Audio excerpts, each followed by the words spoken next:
The one and only Botticelli. Botticelli and Raphael, shirts and trousers. நடந்தது நான் சொல்றதுக்கு ஒன்றும் இல்லை, இவங்க எல்லாருக்கும் தெரியும். தம்பி சேவியர் குமார் என்னிலும் தீவிரமாக இயங்கக்கூடியவன், என்னை காட்டிலும். ஒரு அநீதி அக்கிரமம் ஒரு தவறுன்னா அது உடனே கேட்குறேன். அவன் இதை மட்டும் இல்லையே, அன்னைக்கு கொரோனா நேரத்தில் 2 ஆண்டுகள் அவன் அளவுக்கு உழைச்சது கிடையாது. இப்போ தப்பு நடந்தால் அவனால் சகிக்க முடியாது. யாரால தான் சகிக்க முடியும்? நல்ல மனச்சான்று உள்ள நேர்மையான எந்த மகனாலையும் சகிக்க முடியாது. அந்த மாதிரி ஒவ்வொன்றுக்கும் அவன் கேள்வி கேட்பானே ஒழிய, இப்போ தவறு நடக்குதுன்னா அது யாருமே கேட்க தான் செய்யணும். சைத்து கொண்டு போகணுங்கிறது அதில் தான் அடிமைத்தனமே பிறகுது.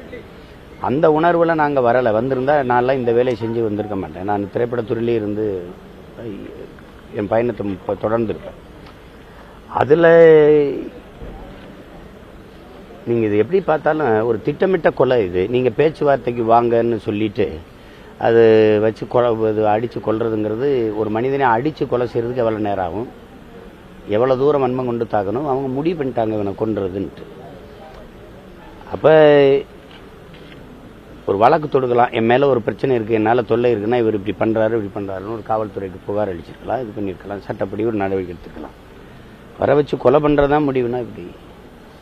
ஏற்கனவே நாங்கள் வழக்கொலைக்கு எதிராக போராடுறோம். எல்லாத்துலேயுமே நீங்கள் வன்மம் வச்சு இப்படி கொலையைத்தான் கொண்டு முடிவாக காட்டுவீங்கன்னா இப்படி. அதே மாதிரி தான் தூத்துக்குடியில் அந்த கிராம அதிகாரியை நீங்கள் மணல் கொள்ளைக்கு எதிராக இருந்தாருன்னு கொலை பண்ணீங்க. பாதிக்கப்பட்டு நிற்கிற அந்த குடும்பத்துக்கு ஏதாவது ஊக்கத்தொகை, ஒரு பாதுகாப்பு தொகை கொடுங்கன்னா அதை மிரட்டி கேட்குறோம்னா இப்படி. கள்ளச்சாராயம் குடிச்சு செத்தவனுக்குலாம் நீங்கள் 10 லட்சம் கொடுத்து இப்படி மிரட்டி தான் வாங்கினாங்களா? அரசு ஊழியரவன் அரசு பணியில் இருந்திருக்கான். அரசு பணியாளரை கொன்னதுக்கு அரசான தலையிடணும். என் கட்சின்னு ஏன் நீ பார்க்குற? அப்போ அந்த திருநெல்வேலி தூத்துக்குடியில் இறந்தவர் என் கட்சி, நான் போய் போறான்னா? தங்கச்சி ஸ்ரீமதி என் கட்சியா? அதுக்காக நான் போறான்னா? இப்போ தங்கச்சி ரேகா இப்படி இந்த ஒரு சட்டமன்ற உறுப்பினர் குடும்பத்தில் என்னை சித்திரவதை பண்ணிட்டாங்கன்னு சொன்னா, அதுக்கு நாங்கள் அறிக்கை கொடுத்தோம், போராடணும். அதெல்லாம் எங்கள் கட்சின்னா? ஒரு மனிதாபிமானம் இருக்கு, ஒரு மனித மாண்புன்னு ஒன்று இருக்குல்ல. தவறு நடந்திருக்குல்ல, வெளிப்படையா தெரியுது கொலைன்னு, அதுக்கு என்ன விசாரணை வேண்டி கிடக்குது? சம்பந்தப்பட்டவர் கைது பண்ண முடியாது. எப்படி தலைமறைவு தேடிக்கிட்டு இருக்கோம் அப்படின்னா? இப்போ நான் ஒரு கொலை பண்ணிட்டேன், தலைமறைவு ஆயிட்டேன், விட்டுருவீங்களா? ஏன்னா உங்க கட்சி இல்லை. உங்க கட்சியானதெல்லாம் நீங்க பாதுகாக்க அவ்வளவு துடிக்கிறீங்க.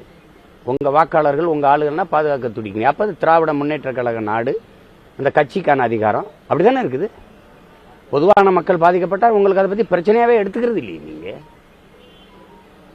எங்க அதுக்கு கவனம் செலுத்துறீங்க? கொலை நடந்திருக்குன்னு தெரியுது, என்ன நடந்திருக்குன்னு குற்றவாளியை பிடிச்சு விசாரிச்சு அது உண்மைத்தன்மை வெளியில கொண்டு வந்து நடவடிக்கை எடுக்கணுமா இல்லையா? நீங்க அந்த கிராம அதிகாரி கொலையில் 1 கோடி நீங்க கொண்டு ஊக்கத்தொகை பாதுகாப்பு தொகை கொடுத்தீங்க. கொடுத்துட்டு உடனே கொலையாளிகளை பிடிச்சு சிறைப்படுத்தி அவங்களுக்கு வாழ்நாள் தண்டனை வாங்கி கொடுத்துருக்கீங்க. ஏன்னா உங்க கட்சி இல்லை, அந்த குற்றவாளிகள் உங்க அமைப்பை சார்ந்தவர்கள் இல்லை, உங்க ஆதரவாளர்கள் இல்லை, அதனால நடவடிக்கை எடுத்துட்டீங்க. ஒரு நேர்மையாளன் நியாயத்தின் பக்கம் நிற்கணும், அது யாரா இருந்தாலும். அது எங்க தாத்தா காமராஜரோட போயிருச்சு. சொந்த அக்கா மகன் குற்றவாளியானாலும் ஜவஹர் இன்னும் கைது செய்யலான்னு கேட்டவன். சொந்த அக்கா மகனை. அப்படியான தலைமை இருக்கா? அப்படியான ஆட்சி முறை இருக்கா?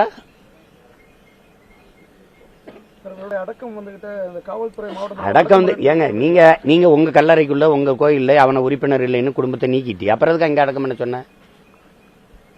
கோயில்ல அவன் அந்த பங்கிலே உறுப்பினர் இல்லை நீக்கின பிறகு வா கோயில்ல வச்சு பேசணும்னு என் கூப்பிட்ட. எவ்வளவு சந்தேகம் இருக்கு? நாங்க எங்க சொந்த இடத்துல அடக்கம் பண்ணிக்கிறோம், ஏன் அனுமதிக்கல? நான் அனுமதிச்சிருந்தா அவன் கட்சியில் இருந்தா அவனுடைய கனவே புலிக்கொடி போட்டி புதைக்கணும் தான். அவன் தாவான்னு சொல்ல, அவனுக்கு ஒரு கனவு. நீங்க எங்க குடும்ப முறைப்படி நாங்க அடக்கம் பண்ணிருப்போம்ல, ஒன்னும் அனாதைகள் இல்லையே. நாங்க ஒரு மனிதனின் மரணத்துக்கு தமிழ்நாடு முழுக்க நீதி கட்டி போராடின ஒரு இது பார்த்திருக்கீங்களா? எங்க கட்சிக்காரன் போராடல, அந்த நியாயத்துக்கு தான் நாங்க போராடணும். அப்படித்தான் அந்த கிராம அதிகாரிக்கும் போராடணும், அப்படித்தான் தங்கச்சி ஸ்ரீமதிக்கு நியாயம் கட்டு போராடணும். எங்க கட்சினா போராடணும். அது நாங்க எங்களுக்கு எங்க சொந்த இடத்துல நாங்க புதைச்சிருப்போம்ல.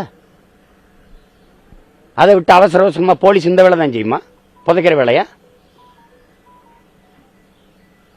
நீ எதுக்கு இவ்வளவு அவசரம் காட்டுற? குற்றவாளியை கண்டுபிடிக்க காட்டாத அவசரத்தை, அந்த உடலை நான் வரப்போறேன்னு நீ எதுக்கு அவசரமா மூடிட்டு வந்த? நீ போட்டு புதைச்சிட நீ. அப்ப நாட்டில் ஒவ்வொரு சாவையும் நீ தான் எடுத்து புதைப்பியா? அதான் அந்த வேலை தான் உங்களுக்கா? அதான் கொடுக்கப்பட்டிருக்கா? குடும்ப உறவுகள்கிட்ட கொடுத்துட்டு அடக்கம் பண்ற வரைக்கும் நீங்க பாதுகாப்புக்கு நின்று இருக்கணும். அதான முறை. இதெல்லாம் வந்து எவ்வளவு அத்துமீறிய அதிகார திமிரில் நடக்கிற வேலைகள்னு நீங்கள் அறிவார்ந்த மக்கள் பார்க்கணுது. பாதிக்கப்பட்ட நானுங்கிறனால உங்களுக்கு ஊதாசீனமாக தெரியுது, உங்களுக்கு நிராகரிக்கிறீங்க, ஏளனமாக போகிறீங்க. இதே உங்கள் வீட்டில் நடந்தா, உங்களில் ஒருத்தனுக்கு நடந்தா அன்னைக்கு சீமா வரணும், அவனுக்கு உங்களுக்காக பேசணும். இன்னைக்கு நான் நிற்கும் போது யாரும் எனக்கு பேசலை, இது தவறுன்னு கூட கண்டிக்க மாட்டேங்கிறீங்களே,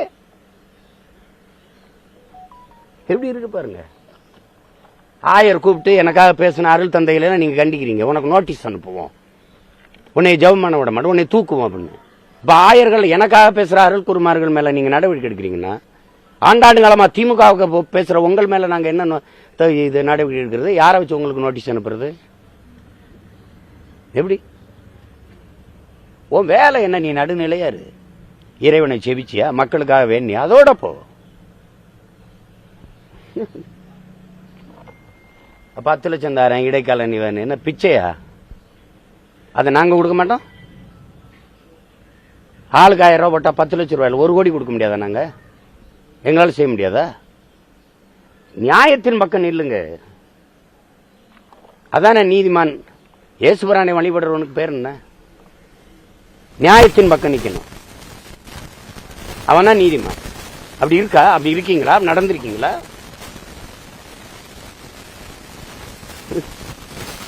அவன் ஒரு உயிர் கிடையாது, பல கோடிக்கணக்கான தமிழ் மக்களின் உணர்வு என்பதை நீங்க புரிஞ்சுக்கிட்டு பேசணும், வேலை செய்யணும். சட்டம் உங்களை விடுதலை செஞ்சிடலாம், சட்டம் உங்க அதிகாரம் உங்களை காப்பாத்திரலாம். ஆனா இதே அதிகாரம் நிரந்தரமா ஒரே ஆள்கிட்ட இருக்கிறது இல்ல. ஒரு நாள் இந்த அதிகாரம் மாறி வேற ஒருத்தன் கைக்கு வந்ததுன்னா என்ன நடக்கும்னு நீங்க கற்பனை செஞ்சு பார்க்கணும். எளிதில் எதையும் மறந்து கடந்து போற ஆள் கிடையாதுண்ணா. இல்லைன்னா என்னைக்கோ ஈழ பிரச்சனை முடிஞ்சு போச்சு, இன்னும் பேசிட்டு இருக்காருன்னு. முடிஞ்சு போச்சு, நீ யாரா முடிவு எடுக்கிறதுக்கு?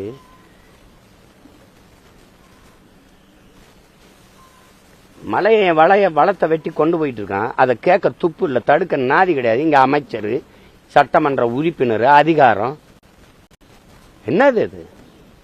இத்தனை ஆயர்கள் இருக்கிறீங்க, உங்க ஜபத்தால, உங்க தொழுகையால, உங்க பூஜையால என் மலையை வளர வச்சிட முடியுமா? சொல்லுங்க. நீ பாரத்தில் ஏற்றிட்டு போகும்போது தங்கச்சி அனிதாவை அடிச்சு கொண்டுட்டு போயிட்ட, அதுக்கு போறான்னா வழக்கு போடுற? அது ஓன் வேலை. பாதுகாப்பா வானத்தை செலுத்திட்டு போனீங்க, மலையை வெட்டி கொண்டு போற, சரி விடு, அடிச்சு கொண்டுட்டு போற, அதுக்கு போறானவங்க மேல 15 பேர் மேல வழக்கு போடுற. கொலை செஞ்ச மேல வழக்கு போட்டு உள்ள வேடானா அது வைக்காம நீதி கட்டு போராடுற பிள்ளைகள் மேல வழக்கு போடுற. இதெல்லாம் எந்த நாட்டில் நடக்குங்க? இதெல்லாம் எந்த நாட்டில் நடக்கும்? கொடுமை இதெல்லாம். பார்ட்டி வேர்னாலும் ஐ ப்ரிஃபர் போட்டிசலி. எங்க இருந்தாலும் நம்ம ஸ்டாரா தெரியணும் இல்லையா? வெரைட்டியான கலர்ஸ், நியூ டிசைன்ஸ், அதுக்கு மேல star look. The one and only Botticelli. Botticelli and Raphael, shirts and trousers. புதிய தலைமுறை சேனலை யூடியூப்ல சப்ஸ்கிரைப் பண்ணுங்க. புதிய தலைமுறை சோஷியல் மீடியா ஹேண்டில்ஸ் ஃபாலோ பண்ணுங்க. புதிய தலைமுறை ஆப்பை டவுன்லோட் பண்ணுங்க. டிஜிட்டல் தளங்களில் புதிய தலைமுறை எங்கேயும் எப்போதும்.